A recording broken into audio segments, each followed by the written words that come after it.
Life has a way of testing us in moments we least expect. My name is Michael Turner, and I live in a small town in Ohio with my wife, Linda, and our teenage daughter, Emily.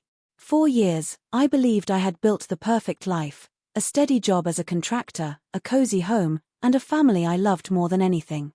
But life often hides cracks beneath the surface, and I didn't notice them until everything came crashing down. It all started on a warm Saturday morning. Emily had just turned 17 and had been talking non-stop about saving for her first car. Like any teenager, she dreamed of freedom, the ability to drive to school, hang out with her friends, and work a part-time job.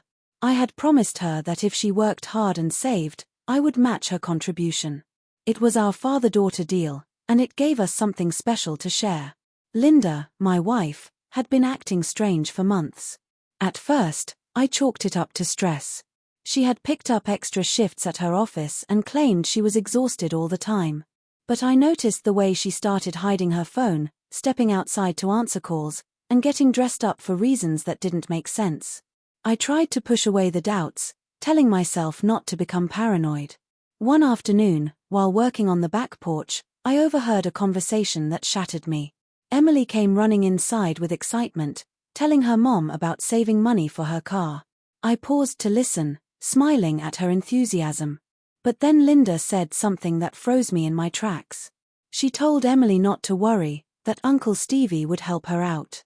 The way she said it, casual but filled with an undertone I couldn't ignore, made my stomach twist.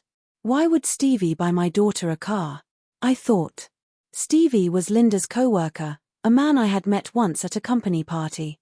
He seemed friendly, maybe too friendly, but I never gave it much thought. The idea that another man would be stepping in to provide for my daughter in such a personal way felt deeply wrong. For the next few weeks, I paid closer attention. I noticed Stevie's name popping up in Linda's conversations. I noticed her smiling at her phone late at night. And then came the moment that broke me. Emily innocently told me, "Dad, Mom said if I want Uncle Stevie to buy me a car, I should just let her handle things because he likes helping her." I remember standing there, feeling like the ground had been ripped from under me. Emily had no idea what she was saying. She didn't understand the implication. To her, it was just another adult promising to help. To me, it was confirmation that my wife was crossing lines that could never be uncrossed. Instead of exploding with anger, I chose silence. I knew I needed proof, not just suspicion. So, I started keeping track receipts, texts, and the little details she thought I wouldn't notice. When Linda told me she was going to book club, I drove past the cafe where the meetings usually were. She wasn't there. Instead, I saw her car parked outside a diner 2 towns away, and Stevie was sitting across from her at the booth. I sat in my truck for hours, replaying everything in my head. This wasn't just about me, it was about Emily. My daughter was unknowingly caught in a web of lies, used as a pawn in something she didn't understand. The thought of her being manipulated or confused about loyalty, love, and respect made me furious. When I finally confronted Linda, it wasn't with shouting. I simply laid down the evidence, photos, receipts, and a timeline. Emily was upstairs, and I didn't want her to hear the ugliness. Linda broke down in tears, admitting that Stevie had been helping her with money for months. She tried to justify it by saying she only wanted the best for Emily, that she thought she was easing the financial burden on me. But beneath those excuses, I knew the truth. She had chosen another man's attention over the trust we built as a family.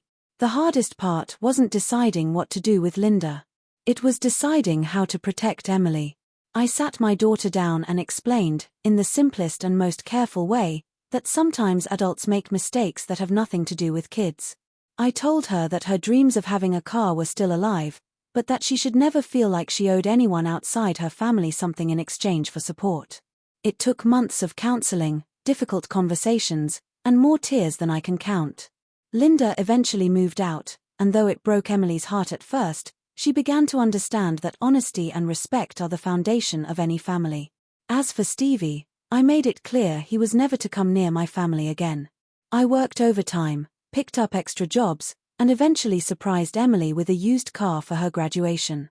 It wasn't new or shiny, but it was hers, and it came from her father, the man who would never betray her trust. Looking back, I realize the moment that nearly destroyed me also gave me a chance to rebuild with more honesty. Emily grew stronger, wiser, and more resilient through the ordeal. And though my marriage ended, I gained something priceless: my daughter's unshakable trust. Life doesn't always give us the storybook ending we hope for, but it does give us the chance to choose integrity, no matter how painful the road. And sometimes, the hardest truths are the ones that set us free.